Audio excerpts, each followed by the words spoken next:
Welcome to It's Upgrade Season, the only place to get raw and unfiltered advice on how to get your shit together 1 week at a time. I'm your host, Alexandria, and join me every Monday for The Upgrade and every Friday for The Wind Down, where I'm going to be answering your dilemmas.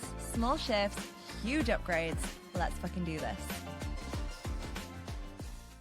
Hello and welcome back to It's Upgrade Season. I have an episode I've been wanting to share with you for well over 6 months now since I got my diagnosis, but I was really mindful of being in my own process, going through the grief, the relief, the challenges, the medication. I'm going to talk about medication today that came with my neurodivergence journey. And it took me some time to get there. And there's also so much I want to share. It took me a while to organize my thoughts. I don't think this is going to be the first and the last episode I do on ADHD, but please let me know if this episode resonates with you, if this is something you want me to share more about, if you yourself are ADHD.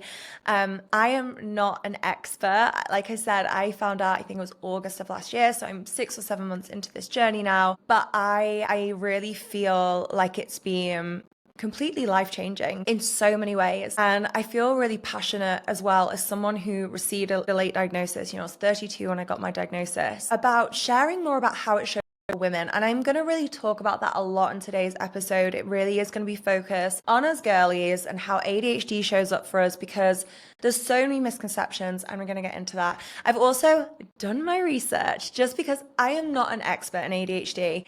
I have immersed myself into it as I've received my own diagnosis and been on this journey, but I want to make sure that this can also be an informative episode within my own limits, okay? So I'm not an expert, but I do want to share what ADHD is, why it shows up differently for women and how it shows up differently for women, how it showed up for me, what was key to getting my diagnosis, how I got diagnosed, and what steps I've been taking since. And I know in my own journey, these episodes were actually the ones that helped me the most, because I could recognize myself a lot more in the examples than what you typically find when you Google what is ADHD. And in researching this episode, I struggled to find articles that were focused on women having ADHD, because in my experience, in my knowledge that I have gathered, it often does, not always, but it often does show up differently. So we're going to be diving into ADHD today. Hi, I'm Alex. I have ADHD. I am a late diagnosed woman. It was exacerbated by motherhood, and I also want to talk about that because that's a whole thing, babes. So let's dive in. So first of all, what the fuck is ADHD? Well, ADHD is a condition that affects how different brains develop and work together. So ADHD starts in childhood, but that doesn't mean that people get diagnosed in childhood. Even men can get late diagnosed when they're teenagers or adults, but it's more common for women to receive a late diagnosis. And the symptoms of ADHD revolve around an issue called executive dysfunction. So executive functions help you manage focus, concentration, emotional regulation, impulse control, and self-motivation. And if this is sounding like white noise already, don't worry, I'm going to give you such specific examples. I'm going to fully out myself for how ADHD has been ruling my life behind the scenes, and maybe you can resonate with those a little bit more. But first of all, I just want to give a shout out to Ellie Middleton. I listened to her on the Olivia Atwood podcast after I got my diagnosis, and then I devoured her books. And she really helped me understand ADHD in a way that felt very relatable and approachable, but also in a way that I could resonate with as a woman. And she says ADHD isn't actually about a deficit of attention, but instead a dysregulated attention system. And I think this is really important because I think, like a lot of people I never thought I had ADHD. I think in the past year or so, probably 2 years since having Leo, I wondered if I did have ADHD, but I was going through postpartum and hormonal changes. And like I said, I'm going to go into that deep because that's a big topic, mothers and ADHD and receiving a diagnosis of ADHD, because motherhood exacerbates it and removes a lot of your coping mechanisms. But I previously never would have resonated with ADHD. When I went through my mental health diagnoses in the past, that wasn't one that even popped up for me. And I think it's because I had this image of a very hyperactive little boy who can't sit still in a classroom. And I think that's really common. That is the image that we have of ADHD, but that's not how it shows up for everyone. And particularly in women, it shows up differently. So let's talk a little bit more about women and ADHD specifically, because research has shown that less overt signs are especially prevalent in women who frequently develop compensatory strategies to mask their difficulties. Studies, including one by Quinn and Madhu, indicate that because ADHD in women tend to present with internalized symptoms rather than the hyperactivity more commonly seen in men, it is often misdiagnosed as anxiety or depression. And that's true for me. I can see now that my previous diagnoses of anxiety and depression were actually my ADHD that were being misdiagnosed. And I think, just touching on it briefly, that's where some of the grief comes in, because I look back at so many of the times I have deeply struggled in my life, and I think everything could have been different if I had actually understood what was wrong rather than it being misdiagnosed and then some of those treatments not working for me. So there's research published in the Journal of Attention Disorders, and it suggests that women are diagnosed on average about 6 years later than men, largely due to societal expectations and the tendency to overlook or misinterpret these subtle symptoms. And I think that's really important because it highlights just how prevalent it is as a woman to be late diagnosed. And I think it's why it's really important as a woman. I want to use my voice, I want to use this podcast and my Instagram to talk about this, to support other women in their journey of getting diagnosed, being like diagnosed, or just recognizing the signs and symptoms earlier. Because I really do think a delay in diagnosis complicates your life. I think you have years of unmanaged challenges, but it also highlights this need for greater awareness of how ADHD manifests across genders. And everyone's experience of ADHD is going to be slightly different because we are all individuals. This is some might resonate, some might not. And I also just want to touch on, for some women, it does show as hyperactivity and the kind of more stereotypical vision that we see. But I'm particularly interested in women like myself who wasn't the hyperactive little child in a classroom, but has struggled really badly for as long as I can remember. So just briefly, I want to touch on the motherhood element here. And I feel like I'm going to do a whole episode on this. So let me know if that's something you'd want. Like,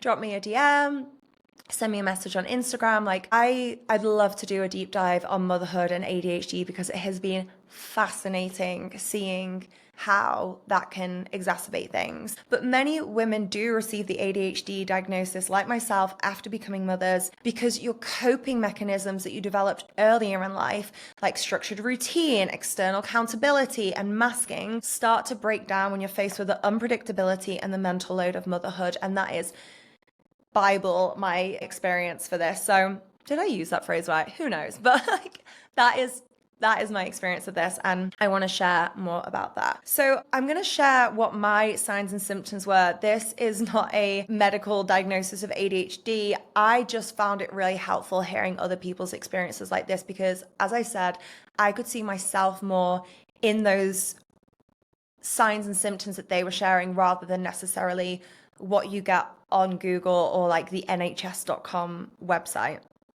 So there's something that I want to state before I go into this, and that is that even with a late diagnosis, you always had ADHD. And I think that's really important because it's not something that you develop as an adult. It's not something that you develop after becoming a mother. ADHD is caused by differences in brain structure and neurotransmitter function, particularly in dopamine regulation and executive function. These differences are present from early childhood, even if they are not recognized or diagnosed early. So there was a 2017 study, The Lancet Psychiatry, using brain imaging, and it found structural differences in the brains of people with ADHD compared to neurotypical individuals, further proving that ADHD is a lifelong condition. I think this is really important with some of the stigma that comes with ADHD. I definitely was on the receiving end of some of that when I was voicing my concern previously that I might have ADHD. And I'm going to be really honest about that later in the episode as well. Another thing that's really important to consider when it comes to the symptoms around ADHD is that many women and men go undiagnosed in childhood because they might not fit the stereotypical vision of ADHD that I mentioned previously. And many develop mechanisms and masking behaviors that allow them to appear functional. This was me. So being highly structured, being perfectionistic, or overcompensating in school or work.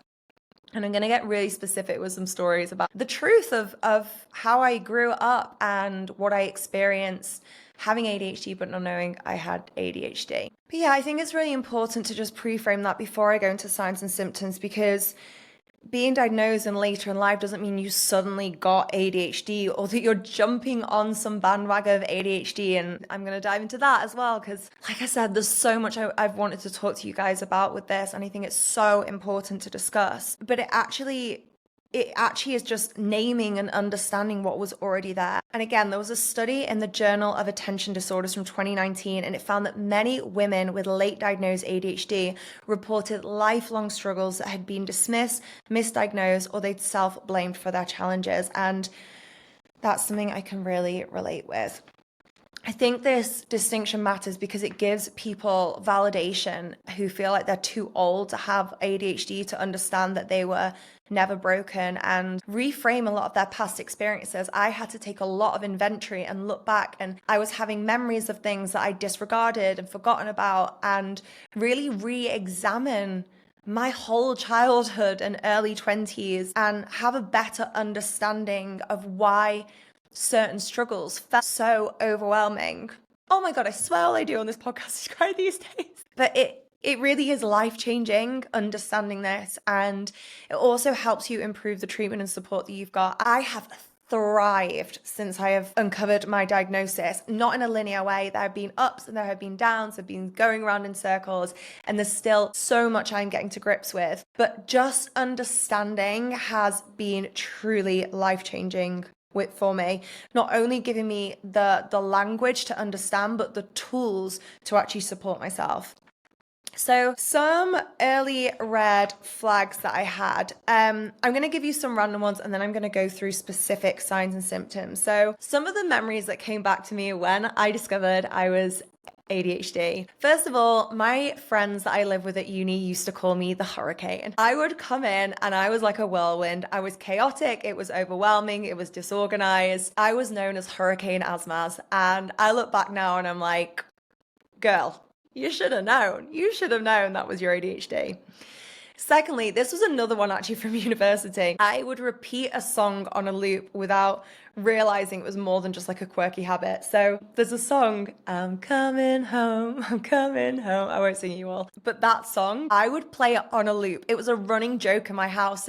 The song would finish and I would play it again. And the song would finish and I would play it again. I would play my It's Coming Home on loop.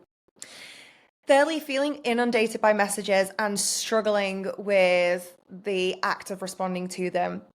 I've been very open about how overwhelming I find my phone. And again, I just thought it was like a me thing until I found out about the ADHD and how much it probably links to that. So that's been a fascinating journey to go on. This one's slightly earlier, but I do remember I hated being in quiet rooms during work, but also during school. So one of the first times I remember like feeling this wave of anxiety from it was we did exams from what age year to high school, like 11 or 12, whatever year, every year you had exams in my school. And I remember you would sit in your normal classroom, but obviously it would be completely silent, and you'd sit to do the exam.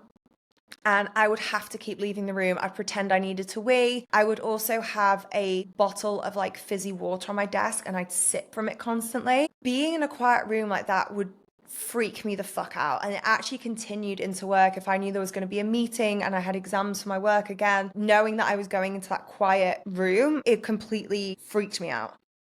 I also had a incredible ability to pattern spot. So I'm going to talk about this again later, but pattern spotting, when I did my entrance exams to go into high school, when you're like 10 or 11, there was a thing that you had to do, which was non-verbal reasoning. I think it was, because there was verbal reasoning, which I think was like words, and non-verbal reasoning. And the non-verbal reasoning was basically pattern spotting. And I did so well on my pattern spotting exam, beat the majority of the teachers. And I remember them talking to me about this when I went into my entrance interviews and they spoke to my parents about it. They were like, she like beat the teachers in pattern spotting, like this, her scores were insane. And something that again I just thought was like cool, like I'm good at that. Turns out it's actually to do with ADHD because it's one of those unique cognitive strengths that you have, which is divergent thinking and intuitive pattern recognition. It also means I can always predict what's going to happen in a film or a TV show or a book. Like Jake always jokes about it with me because I always know what's going to happen, and he turns around and he's like, for fuck's sake, like you called it, this is what's happened.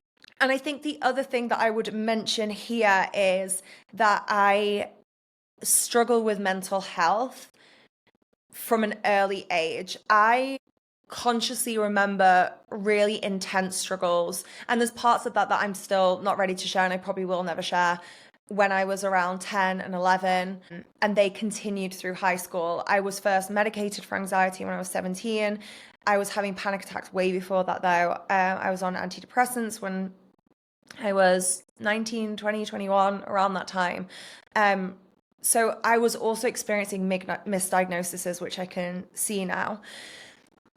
I think a big reason that I was misdiagnosed is I think there's a common misconception that you won't perform well academically if you have ADHD. And I really want to dive into that because, again, it's something for women, not always. Remember when I'm sharing this, this is not always, but often for women with ADHD, they will actually perform well academically, often excelling in school despite struggling internally. And this is because ADHD presents differently in females, and they're often good at creating coping mechanisms and masking their symptoms. So I want to share a couple of ways that happened for me because I think it gives you a real insight into ADHD. And again, if you're sat there as someone who's questioning if you've got ADHD, knows someone who has ADHD or has ADHD, this might be an experience that really resonates with you. So firstly, one of the reasons that you can perform well really academically well, even with ADHD, is because you can actually have hyperfocus on subjects of interest. So ADHD isn't just about lack of attention, it's dysregulated attention. This means that while you may struggle with routine or boring tasks, you can hyper-focus on topics that you find stimulating. So if you have subjects that really interest you, you can really excel in there. And that's definitely what I found in school. I excelled in the subjects that I found interesting, like English, but things like chemistry or PE that I hated, I had no interest in. I actually struggled academically in those areas. There's also research to back this up. So there was a study in the Frontiers of Psychology in 2020 that showed that individuals with ADHD can enter a state of intense sustained focus when engaged in tasks they enjoy, leading to exceptional academic performance in specific areas. And I had this. So I remember doing my A levels, and by the time I was doing my English exam, I already had full marks in English. Not full marks, sorry, enough marks to get an A in my A level. So when I got into that exam, I did the essay. I then drew a picture in my exam book of what I could see in the exam room. And I sat there drawing the exam room. I also loved art, so that was one of my other hyper focuses. I sat there drawing the exam room, closed the booklet. My score didn't matter anyway. I still got full marks on that exam. I used like half the time, and it just shows like when you really enjoy something, like your hyper focus can, I hate using this word superpower because I'm not quite there yet with it, and I think that can swipe over and disregard so much of the experience of having ADHD that does not feel like a fucking superpower. But it does show that it's not just like your shit in school. Secondly, perfectionism and overcompensation. So girls with ADHD often develop perfectionist tendencies as a way to compensate for their struggles in organization, time management, or executive function. So this often looks like spending extra time on assignments to make up for procrastination, over preparing for tests out of fear of forgetting material, or having self-imposed rules and rituals for studying, which often mask ADHD symptoms. So a 2019 study in the Journal of Attention Disorders found that girls with ADHD often do develop these perfectionistic behaviors as a coping mechanism, which often then delays diagnosis because they appear to be highly functioning externally. I used to joke about this. I used to say that I performed well academically, but I would have to work twice as hard as everyone else. And the joke's not funny on reflection because it was actually true. And I remember this came to a head when, because I was performing well academically, my parents wanted me to apply to Oxford and Cambridge, two of the best universities in the UK. And I remember saying to them, no. I remember saying, Look, there's two types of people here. People who perform well academically because they are genuinely naturally clever. And there's the people like me who work them to the bone to perform well academically. And I was like, if I go to one of those universities, I'm going to struggle. Like, it's going to be too much for me. And my notes weren't notes. Whenever it came to exams, my notes still are notes. This is an area I want to work on. My notes are just word for word copying out everything. I cannot tell you how many trees I have killed filling notebooks with notes and notes and notes and notes studying. And I was so like psychotic about it. Like, I'd have the cards, I'd have the notes. Like, I would pour time into making sure that I would perform well. Thirdly, schools provide a built-in structure. So you have deadlines, you have schedules, you have clear expectations, and this can actually help ADHD students thrive because it removes the burden of self-structuring, which is something that we really struggle with. So it acts as like an external executive function support, and that helps you stay in track. So I had regular check-ins, I had a strict schedule, I had clear deadlines. You know, I went to a private school for my high school, and there was a lot of pressure there to study, to succeed. I had that from school, I had that from my parents, and that did help me in terms of achieving good scores, but it doesn't necessarily help me mentally. Next up, using anxiety as a motivator. I think this is such an important one to talk about because I think a lot of us girlies with ADHD who have performed well in life in general have used our anxiety as a motivator, which has meant that success doesn't necessarily feel that enjoyable, to be completely honest. So an example of this could be using last minute stress as a driving force to complete tasks. So you might procrastinate until the very last moment, but then you perform well under pressure. So you might pull an all-nighter or cram before tests. And a study in the Psychological Medicine 2021 found that many high-achieving women with ADHD experience chronic anxiety, which they unknowingly use as a coping mechanism to compensate for ADHD-related executive dysfunction. I've already shared with you I was having panic attacks in my early teens. I was medicated for anxiety from 17, but I struggled with it way before then. Anxiety was definitely a coping mechanism for me.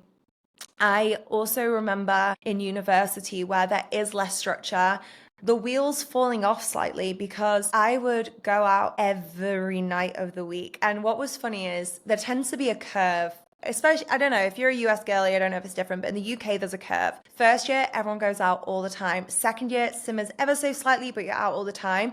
Third year, everyone gets their head down. No. For me, it was full steam ahead, out 5 nights a week, first year to third year.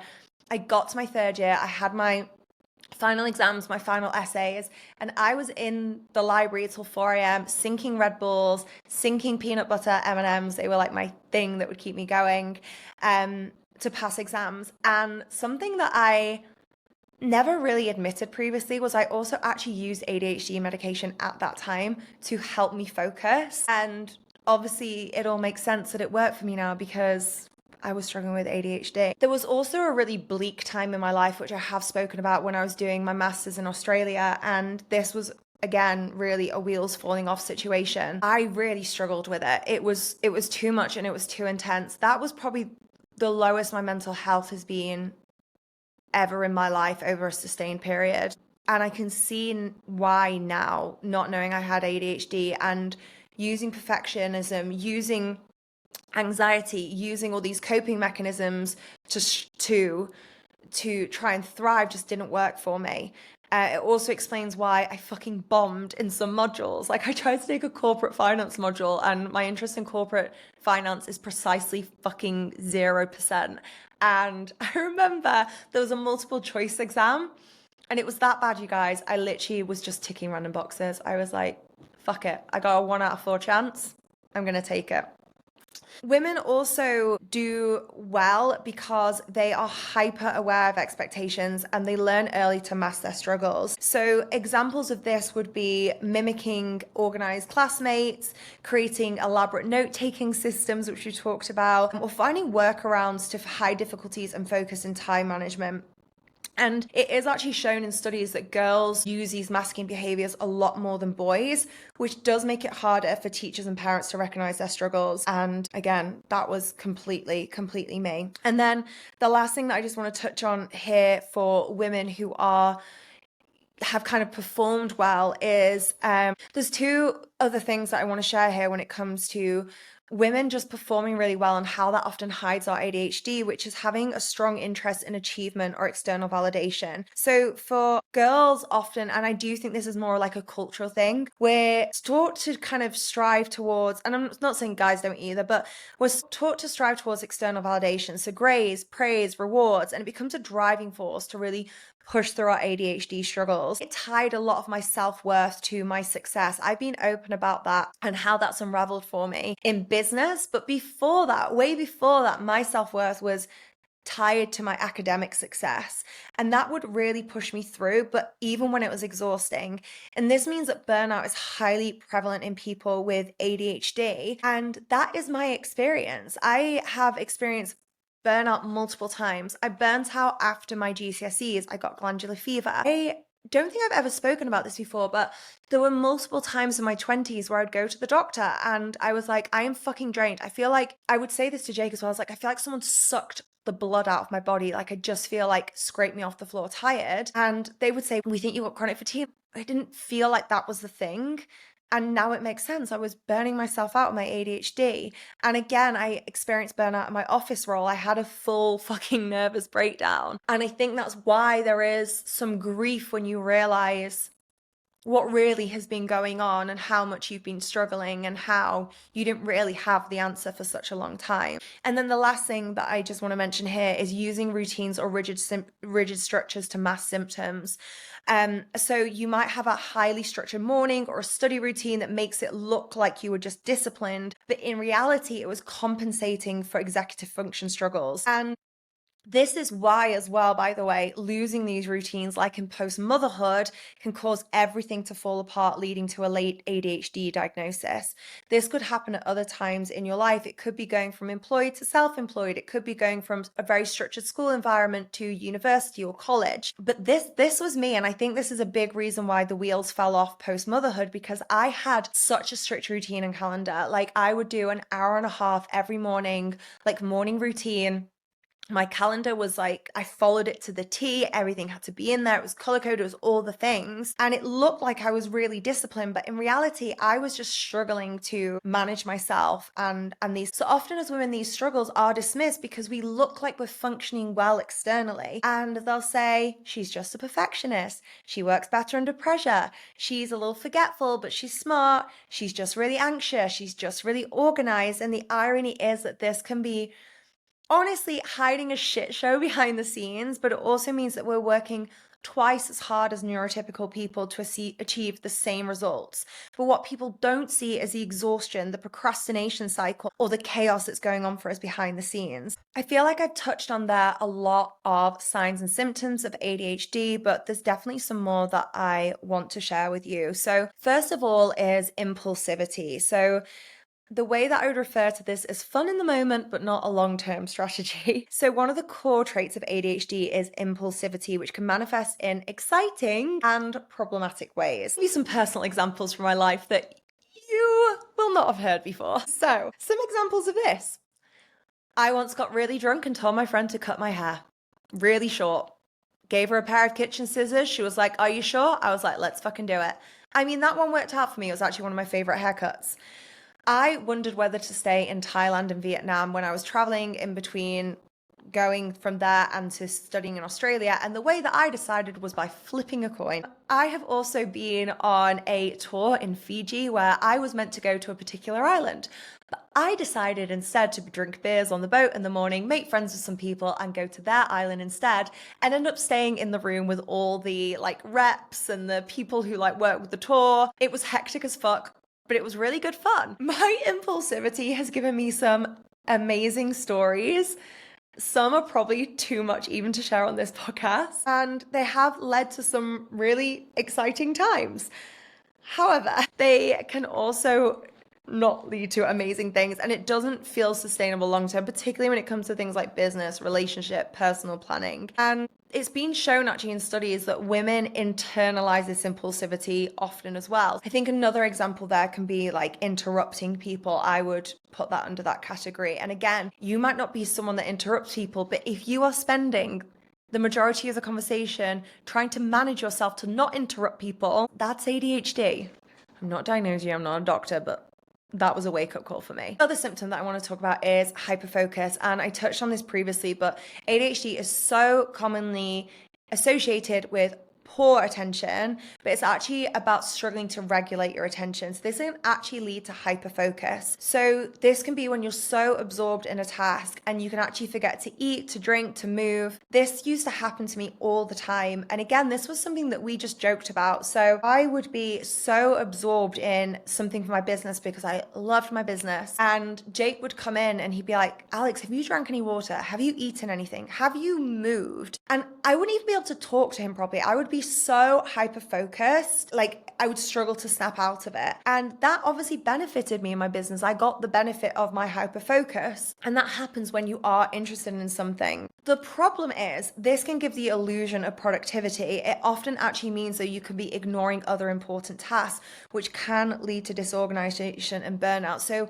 while it can be that word that I hate, a superpower, when you use it effectively, it can also mean that your basic needs and responsibilities fall through the cracks. And that was definitely the case for me. I would forget to drink water. I'd forget to feed myself, look after myself, or do things that were actually more important than the thing that I was hyper focusing on. Speaking of which, us ladies with ADHD can really struggle with simple tasks, which I can imagine from the outside looking in is super frustrating. We can struggle with planning, organization, time management, and task initiation, which is why even simple tasks can feel completely paralyzing.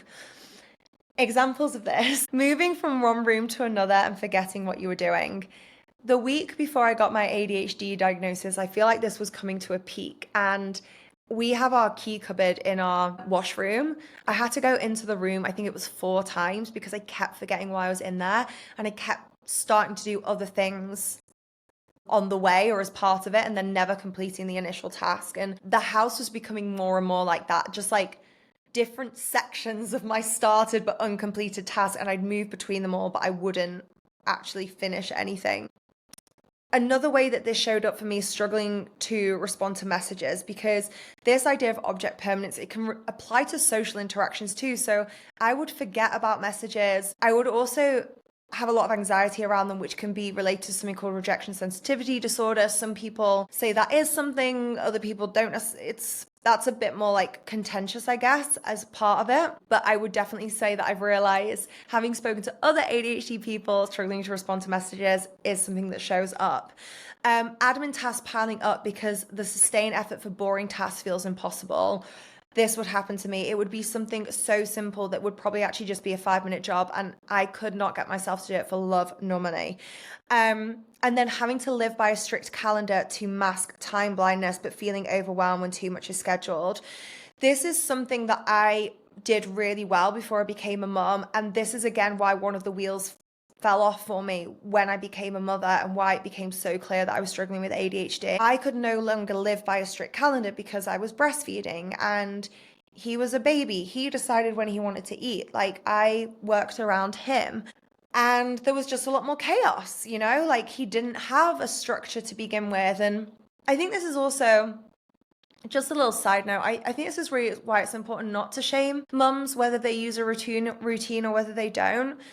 Me having a routine with my child is so important for my mental health and part of my ADHD management. And I understand that for other people, not having a routine works for their mental health, or they believe it's a better way to raise a child. Trust me living with an out of control mental state is not good for my child. And the more that he's got into routine and we have a pattern, the more I find it easier to manage. But I was really struggling with time blindness as well. One of the ways that this showed up for me postpartum, which does still really make me sad, is I was having therapy sessions. I have known my therapist for a really long time. I actually used to go see her in London in person when we lived there. I've probably seen her it was before I got married, and how long have I been married? Here we go again. It's 2025. I got married in 2018. So 7 years. So, oh my God, I've known my therapist for like 8 years now. I've seen her pretty consistently. There's been little gaps that I've taken in between.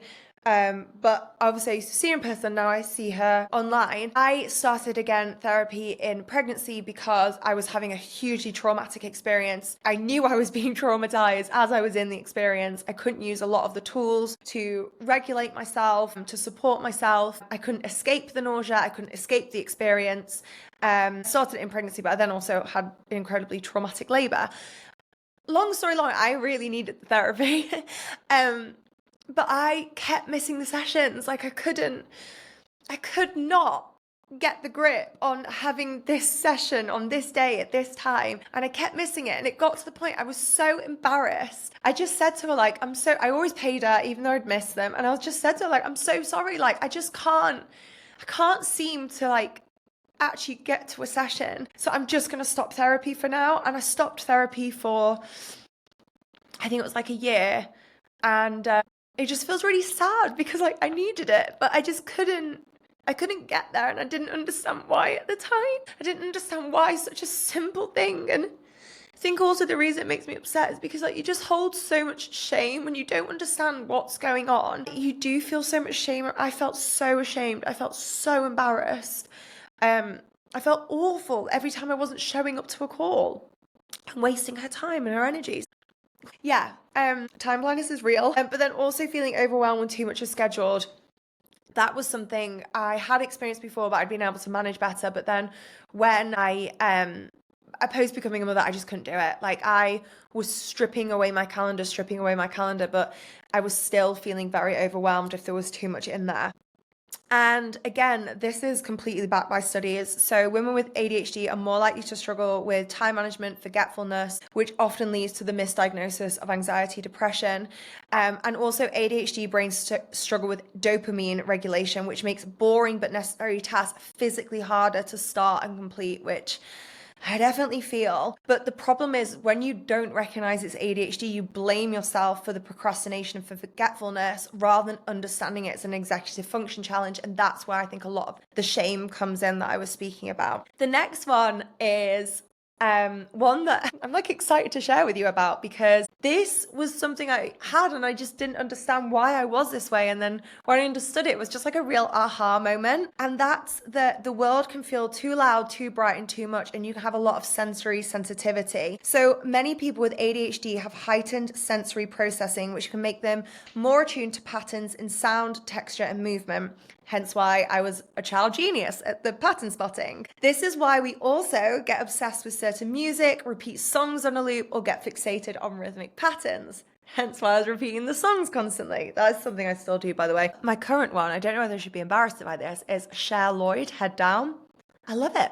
Just can't stop playing it on repeat in the car.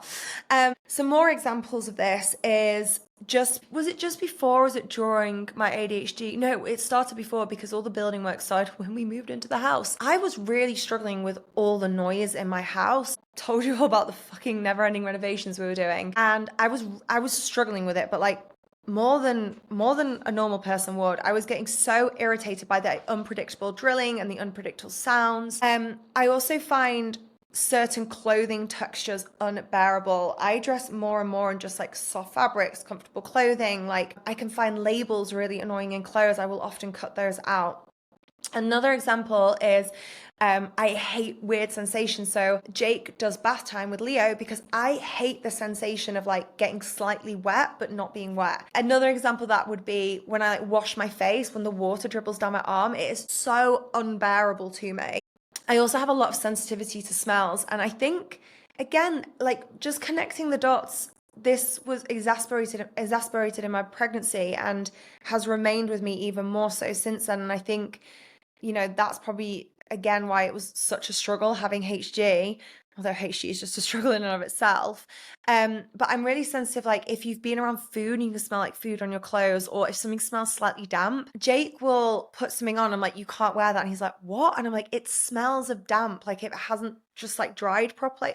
This is why I'm a laundry psycho. Like I make the laundry smell so fresh, so clean. Like I am a psychopath about it. If something smells ever so slightly damp or hasn't dried, like everything has to be super dry before it goes away to try and prevent this. But I'm really, really sensitive to it, and it will just completely great on me. I have noticed that I'm struggling slightly with food textures. That's something I had a bit, but I'm much worse post-pregnancy, food textures and taste. And that is something that I do want to work on, and I need to find a game plan with. So if anyone has any tips on that, please let me know, because yeah, that's been really hard, to be honest. But also I get really overwhelmed by too many colors. Like I love my beige and boring house because it supports my ADHD brain. There, I fucking said it. Like so much stuff just makes me so overstimulated. It's like my brain can't relax. Whereas I love like calm lighting, neutral colors, soft textures, soft fabrics. Like it really, really impacts me. And again, before I knew I had ADHD, I used to run around Airbnbs and hide anything that was like irritating for my brain. So it was always there. And again, this is backed by scientific studies. I want to keep bringing the scientific studies in because I do feel like the plus side of so much being shared about ADHD on social media is more of us are learning about it and knowing about it. The minus side is that people think it's this like made up thing. No, there's like brain scans, scientific studies, there's so much research behind this. And the Frontiers in Integrative Neuroscience in 2020 showed that individuals with ADHD are more likely to experience sensory processing sensitivities, reacting strongly to textures, sounds, and light. And it's often also linked to overstimulation and emotional dysregulation, which means that environments can feel really overwhelming. And this matters because it's not just a quirk, it's actually a neurological response, which can impact your daily comfort and your mental well-being. So I've already spoken about pattern recognition as a sign and symptom, but I also want to talk about it now in terms of social interactions. So many people with ADHD are highly intuitive and can sense changes in people's moods, behaviors, and routines that others wouldn't notice. This can make us great at reading between the lines in conversations or picking up subtle shifts in relationships or group dynamics. So you might notice something's off with someone before they say anything. This was me, and I just want to shout out anyone else who is this way. I have a friend who is the same, and we've spoken about how hard it can be to be this friend in the friendship group because it's really fucking exhausting. It means that we can go on to try and manage that for other people, manage other people's responses. It can make us very anxious because we're like, something's shifted, something's changed, and it might not even fucking be about us.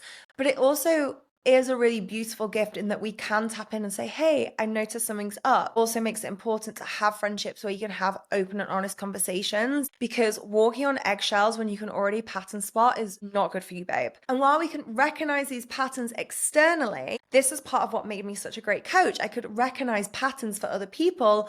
We are not great at spotting our own patterns, particularly when it comes to our repetitive patterns, when it comes to cycles of procrastination, burnout, or impulsivity, which is why people with ADHD often fall into the same traps over and over again, taking on too much, getting overwhelmed, and then shutting down.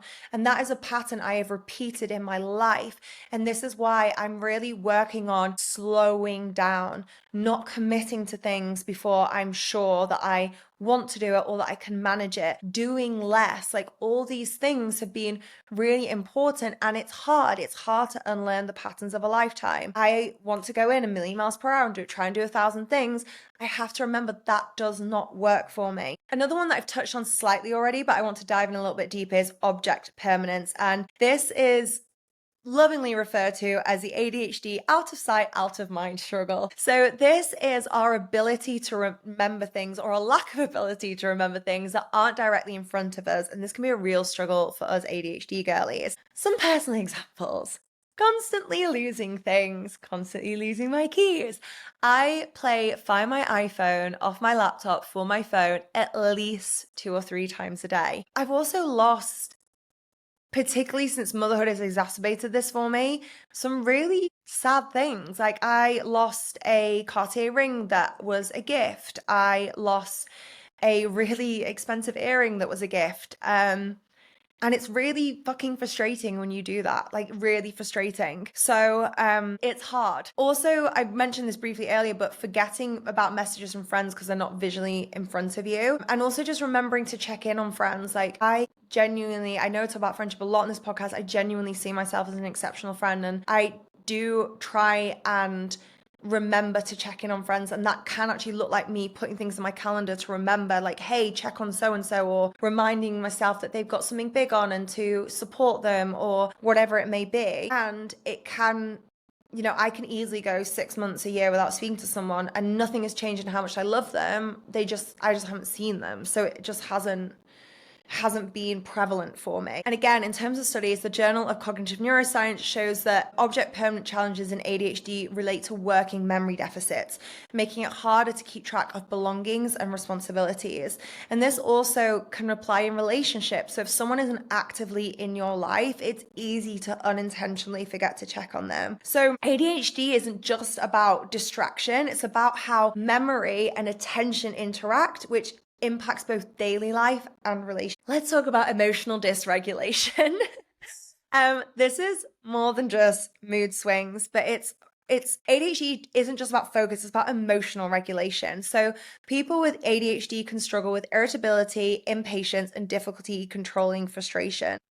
You can feel easily irritated by minor inconveniences. You can have a short temper, and you can struggle with emotional overwhelm. I definitely have found that. I have definitely struggled with emotional overwhelm when I'm in very emotionally intense situations. And I had a lot of emotionally intense situations last year, and it was really hard. I struggled, and I learned a lot of coping mechanisms through that. Of how to try and support that. But it is a very intense experience, and I can get snappy with Jake. I feel like because Jake closest to me and I feel safe with him, it's probably more where he's seen my irritability or my frustration. But I can feel that, and it is something that I have worked on. Emotional regulation can be one of the most overlooked ADHD symptoms, despite studies showing that people with ADHD experience more intense emotional reactions and have difficulty regulating them. I think this is why having my meditation practice was always so important to me, and why bringing it back in post-diagnosis has been so, so, so incredible. But this is also important when it comes to the women distinction as well, because women often internalize these struggles, feeling like they're too emotional or bad at coping, when in reality, it's a core part of ADHD. So I don't feel like people in my life would describe me as angry or irritable or frustrated with them. I am actually generally probably known as a very calm person, but that doesn't mean in here I am feeling as calm as I may seem on the outside. So I've talked a lot about the signs and symptoms of ADHD, both from the studies, how they showed up for me individually, and how they show up in women and how that can differ from men. And I just want to share very briefly now about getting my own diagnosis, in case you're listening to this and you haven't already been diagnosed and you're thinking, holy shit, that's me. Like, I think this could be the answer to what has been going on for me. The way this unfolded for me was with the therapist that I mentioned earlier. She broached the conversation about having a conversation around neurodivergence, and she said this is something that she had noticed in me previously. She doesn't necessarily like to work with labels or diagnoses. I believe as a therapist they can't actually diagnose you officially. I could be getting that wrong, but I've learned a lot in this process about the difference between a therapist, a psychiatrist. But she broached the conversation with me, and I said I would really like to have this conversation because this would feel really supportive for me. I'm starting to feel at a loss. It's starting to feel out of control. I had been trying desperately to manage a lot of the symptoms, and it didn't feel like things were getting better. I was working with a functional medicine doctor, trying to alleviate a lot of the symptoms that way. And again, my symptoms weren't getting better. I was trying to do all the things, and just the wheels were honestly starting to fall off. And I had that conversation with her. From that place, I went and found a psychiatrist. Through the psychiatrist, I got an official diagnosis. And with the psychiatrist, I also decided to start medication. I think I'll talk about medication in a separate episode because that's a whole thing to unpick in and of itself. But I do just want to touch on the emotional journey that came up through that. There was a lot of grief. I feel like I've expressed some of that grief in this episode, not meaning to, but there was a lot of grief over the years not understanding myself, and there was also relief. It was like an aha moment, and my pattern spotting probably came in things because I would literally be going about my day and be like, oh, that's why I used to do that thing, or that's why I struggled with this, or oh my gosh, this now makes sense about myself, or oh my God, now I understand why that unfolded the way it unfolded. So there was a lot of relief, and there was also huge relief for me because I felt like I finally had a plan to start to feel better. And I think it's really important to not dismiss ADHD as these late diagnoses come to the forefront. There are actually studies that show that I think there's this sweeping statement that everyone's ADHD now. Well, firstly, no, they're not. Like, that's just not the case. Secondly, it's actually what we're seeing is people being diagnosed who had ADHD who never got diagnosed previously, finally getting a diagnosis. But also, we can't sweep it under the rug and just say, so something someone really close to me said was like, oh, well, modern world, everyone's got ADHD, or think we've all got a bit of ADHD, or think we could all resonate with that. That is so dangerous. And I can't underline that enough, how dangerous it is to go around with sweeping statements like that, not least because of all the studies, the brain scans that I've talked to you about in this podcast episode. Like, there is a distinction between people who are neurotypical and neurodivergent, and that is shown in studies, it's shown in the brain scans, but also because the lack of diagnosis and dismissing it can lead to mismedication, misdiagnosis, and a hell of a lot of struggles. My struggles got so bad in my life, I took an overdose before. Like, I have been on high doses of medication that didn't work for me and had horrible side effects, and now I know they didn't work for me because they were treating anxiety or depression, not my ADHD. So I think we just have to be really careful how we talk about it when we're disregarding it, sweeping across it, or saying, oh well, we already have ADHD. Yes, we can talk about the modern world and the constant distractions and the ping, and yes, there are studies about how our attention span is getting shorter, but as I've shared, ADHD isn't just about a short attention span. It's a whole myriad of signs and symptoms that you are living with that can be really, really difficult when you don't understand what's going on. So if you have listened to this episode and you feel like you might have ADHD and this is like an aha moment, then I really encourage you to seek the appropriate help, seek the appropriate support, get a diagnosis if that feels good for you. I know a lot of people self-diagnose and they're good with that. They don't want to take medication. That in and of itself feels enough.